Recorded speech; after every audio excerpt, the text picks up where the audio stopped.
Hi guys, and welcome back. I'm here to talk to you guys about this year's Halloween Horror Nights at Universal Studios. I went for the third year this year, and I just wanted to talk to you guys about some of the experiences that I had there, how it went, and whether I think it is worth the money and what the kind of risks and other factors are involved. And that way you kind of have an idea of whether or not you might want to go. So let's get into it. This year was HHN, or Halloween Horror Nights, number 33. So this event was started back in 1991 and actually only comprised of 3 days, which is crazy to think about now, because now it's an event that goes from August 30th all the way to November 3rd. So obviously, back in the day, they didn't realize just how in demand Halloween was. Woo! Eventually, they saw the demand, saw that people were definitely into the event, and decided to extend it.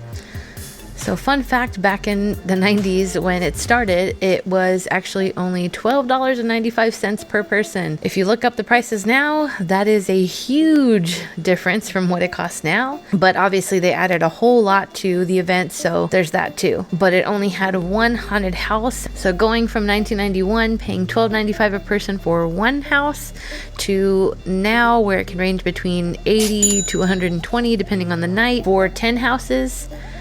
Sounds about right. I guess they're calculating about $10 a house by those calculations. Yeah, it just kind of gets bigger every year, and I anticipate that the houses now are absolutely crazy in comparison to what probably was going on back then. So something I do want to talk about is the fact that if you are traveling to Orlando from anywhere out of state, it is almost always a gamble on how the weather's going to be, especially because the hurricane season basically goes all the way through October. That can lead to some very uncertain plans when it comes to what you can expect when you actually go to this event.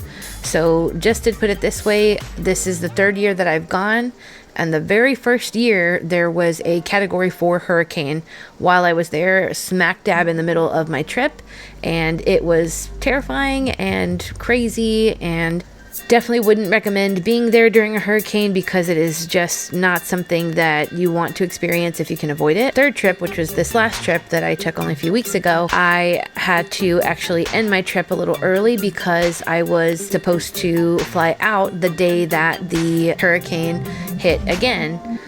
So yeah, it's just kind of one of those things where you have to gamble with that trip money, and that is a really, really tough thing to do because you don't know whether or not you're going to have really terrible weather while you're there.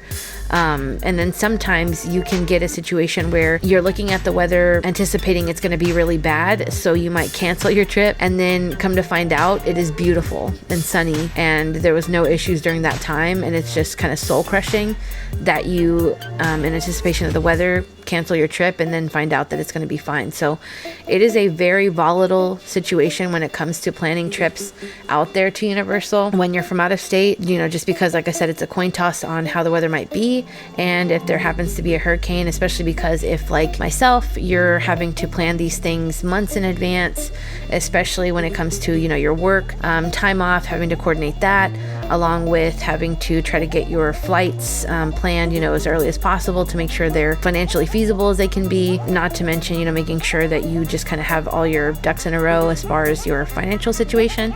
So for those reasons, it is definitely tough to plan those things ahead when there's Mother Nature involved and you don't know what's going to happen. So for that reason, it's kind of a tough thing to answer when it comes to whether or not it is worth the money. For my husband and I, from the very first time we visited in 2022, we kind of fell in love with the whole event and the atmosphere and being able to go and be around other people who, like us, just love Halloween and love haunted houses and just kind of being in that environment.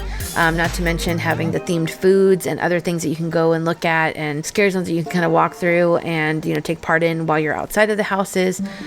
So because of that, we get really excited for the holiday season because also we happen to have an anniversary around that time and also a birthday around that time.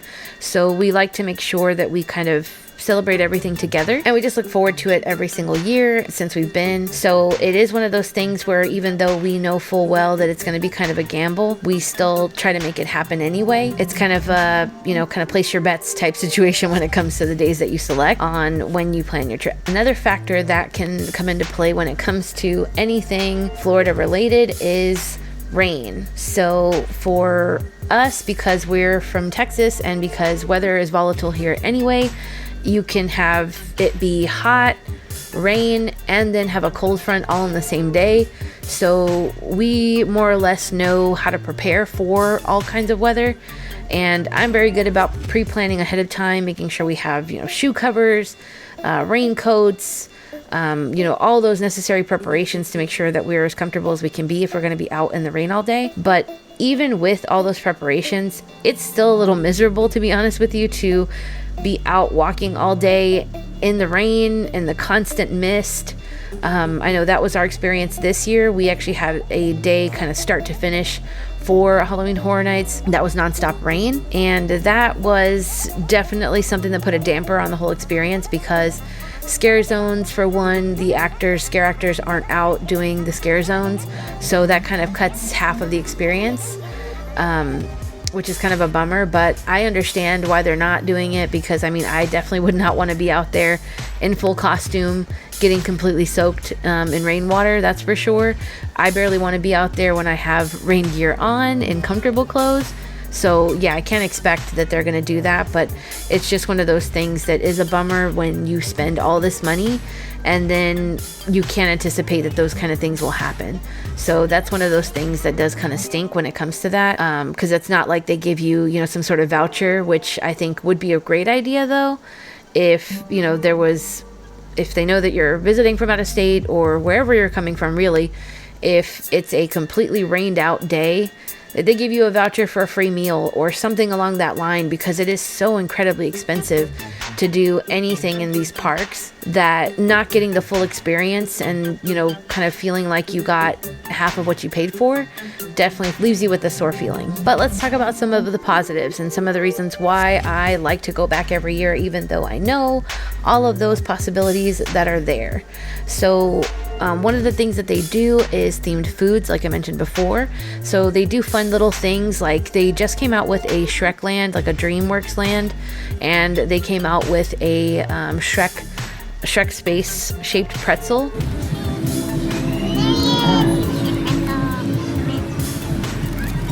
We tried it, it's just kind of one of those fun in the moment things that you do because you're there.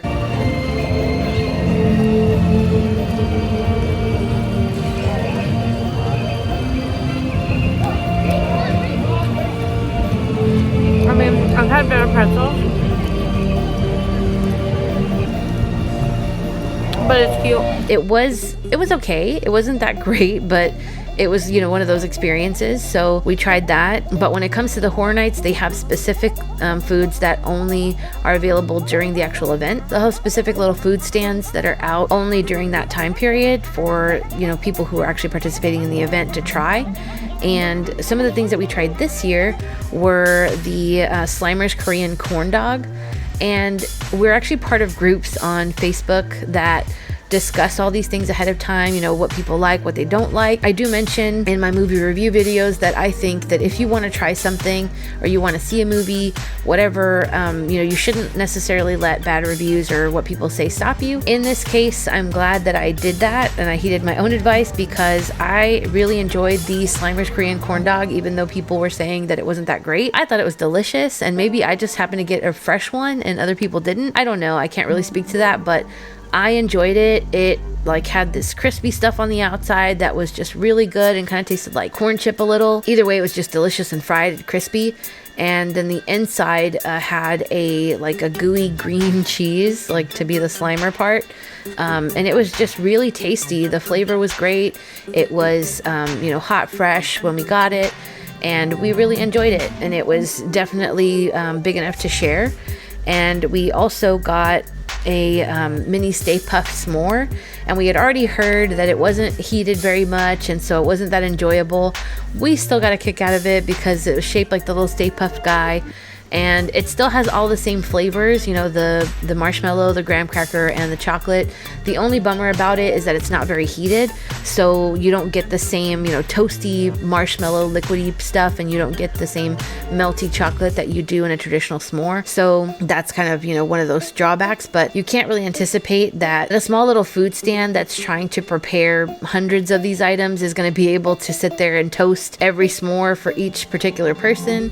You know, that's kind of how you have to look at it, is these things have to be produced for the masses, so they're not always going to be the best quality, but it's just kind of part of the fun to try something different and something that's kind of, you know, one of those Insta picture type experiences. So that's kind of one of the reasons why they do it. One thing that actually exceeded my expectations was this green drink that they had at the same stand that was called a Class B concoction, and it was it had all kinds of stuff in it, and I will put here the description of what exactly was in it. It was just nice and light and refreshing, and I really loved the flavor combination of the marshmallow stuff that they put at the top of the drink, combined with the actual drink itself. It was just really, really good, and I didn't expect to like it as much as I did.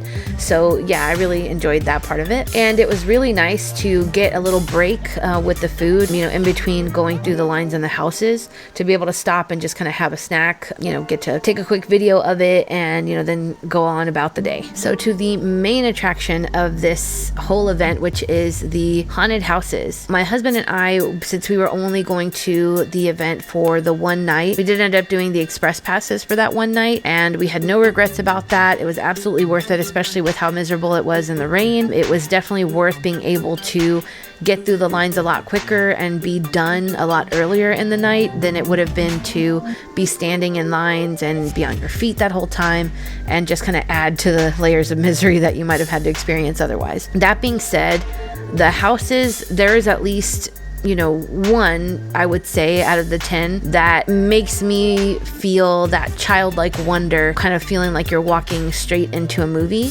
And I will always love Universal and HHN for that reason, because the very first year that we went, even though there had been a hurricane, even though there's a lot of things going on, the experience that we had going through the Michael Myers Halloween house was next level. I had never ever experienced a haunted house that was quite that impressive, and to be able to feel like you're actually walking through scenes of movies that you've basically grown up with was just a unreal and awesome experience. And for that reason, that is exactly why I am so drawn to come back every year, and this year was no exception.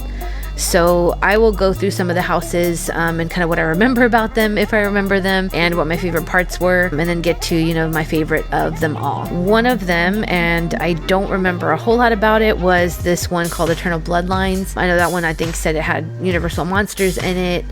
I don't remember it, to be perfectly honest with you, but, you know, when you're going from house to house and seeing all these things and your ADHD kicks in and you just kind of got all this sensory overload, things kind of fall out of your brain. So forgive me, but I don't remember a lot about this house at all. I do, however, remember the house that was right next to it, which was Goblin's Feast, and that one wasn't really scary, but I remember it because I just thought it was so cute and cool how the costumes, you know, and everything were put together, because it kind of reminded me, and if you've grown up with this movie, then you'll know what I'm talking about, but Halloween Town from, you know, the Disney original movies. If you liked that movie at all as a kid, then Goblin's Feast would have been something that you would have been thrilled to go through as a house, because there were goblins basically dressed in like these 18th century outfits, and it was just really cool to see. So Museum of Deadly Exhibits.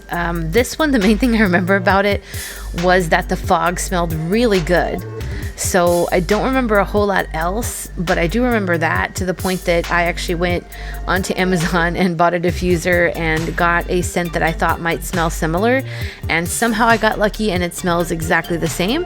So I was really excited about that. It is called like Ocean Breeze or something, and it is just a very nice and pleasant smell. So yeah, that's something that stuck in my brain and nothing else did. So there you have it. Another one was called Monstros, and that one I really didn't know how to feel about it because some of the things, well, for one, I speak fluent Spanish, so there was a lot of things being said in Spanish, some of which weren't necessarily grammatically correct. There were images of like what looked like dead babies, or like someone had snatched a baby or murdered a baby, which was kind of upsetting.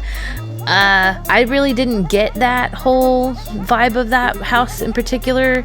I know there was also like chupacabras or something like that was going on with that particular house. It was okay.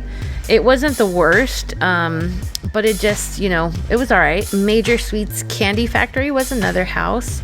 And this one, I will say, for me personally, was not scary at all, really. But it did have a lot of other good smells, again, because one cool thing that HHN does is they do tend to add scents to their fog machines within the houses. And it just kind of adds another layer of, sensory perception when you're going through the houses, which I appreciate.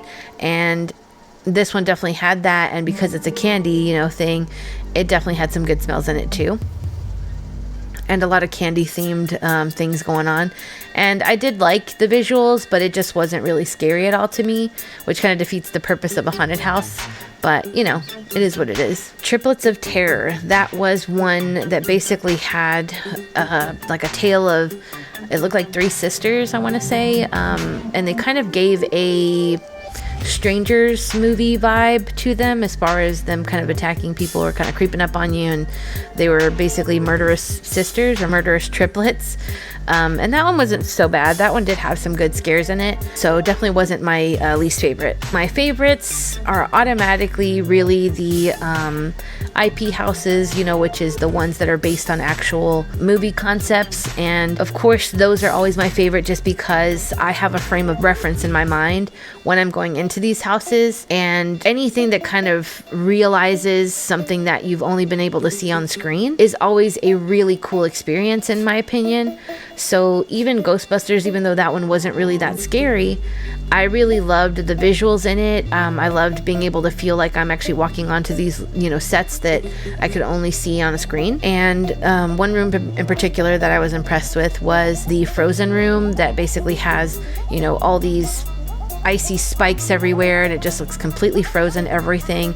And they actually had a scare actor who was in there who looked frozen but then would move and scare you. But also the room itself was really, really cold, so that was a really cool touch too. The next house based on a movie was The Quiet Place, and I would say, even though it does feel like you're walking onto the movie, it's because the movie is based on basically just random cities. It's not necessarily like walking onto the movie like the other ones are, because it could be pretty much anywhere, I guess. The one area that I would say was the most impressive, though, was there was an area that you walked into. It was like a boat scene, and it was almost as if you were walking on a dock where there's like a boat, and I don't know how they managed to do that, but it really does look like it's nighttime and you're looking out at a lake with a boat on it. Which I thought was really impressive and cool. But again, all those types of things I really, just find really cool to look at and to enjoy when you're going through these houses. I am looking at everything while I'm walking through these houses. So more than, the scares, those are those things that I am most looking forward to. So I thought that was really cool, a really neat aspect of that particular house. But my absolute favorite house of this year was definitely the Insidious house. Insidious is definitely one of those franchises that is near and dear to my heart. My husband and I have met Lynn Shay, and she is just the sweetest person ever. And these movies we have watched time and time again. And to be able to go into a haunted house that makes you feel like you are walking through all of the franchise movies was epic. It was just the coolest thing ever. The original house from the first one, they somehow made it look like you're walking into that house and you can see the whole front facade of the house, and that was just really, really neat. And then there's heavy breathing older man from the third one, who popped out to scare you a few times, which he gives my nightmares. So I was really happy to see that they included that. Also, they made it look like you were going into the like demon's lair inside the Further, where you actually walk through like all those red curtains, and it has all the same exact, like all those same visuals as in the movie, where you've got all those red curtains. And then what's even scarier is that they have that red-faced demon just kind of popping out randomly out of those red curtains, so you have no idea where he's going to come from. And that definitely was scary and got me more than one time. And we actually ended up getting to go through that house more than one time, which was really great, because for some reason there are occasions, and I don't know if it's because the scare actor at the time needs a break or what's going on, but there can be occasions where you go through a house and there's stuff that isn't happening, or there's a scare actor that's not in there, and then you go through it a second time and they are there.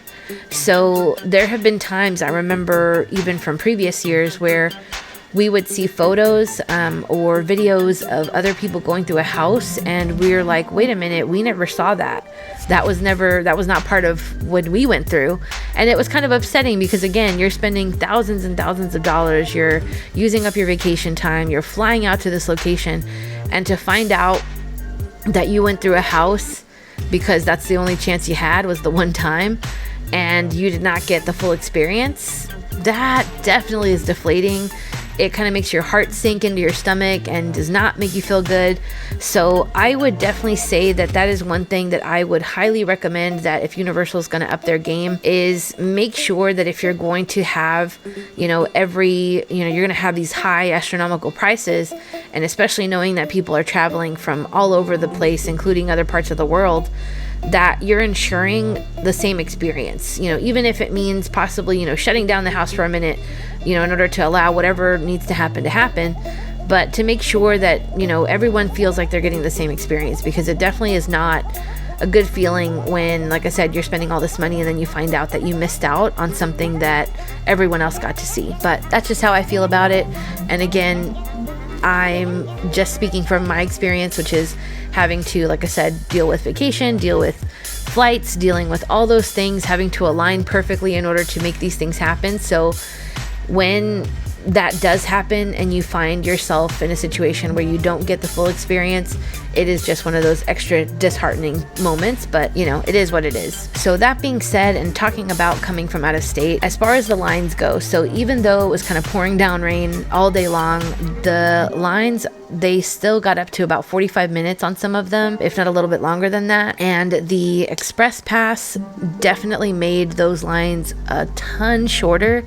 So if you are coming in from out of state, and especially if you're going to only enjoy like 1, maybe 2 nights there, I highly, highly recommend that if you can swing it financially, do spring for the Express Pass, because it will ensure that you not only get to, experience all the houses, but that you do it within a reasonable time frame, so that you're not just completely exhausted by the end of it and so miserable you can't even enjoy it. But also so that it ensures that if you did love a house the way that, we loved the Insidious house, that you are able to possibly go through and experience that a second time, especially because, like I mentioned, there may be some things that weren't going on the first time you went through.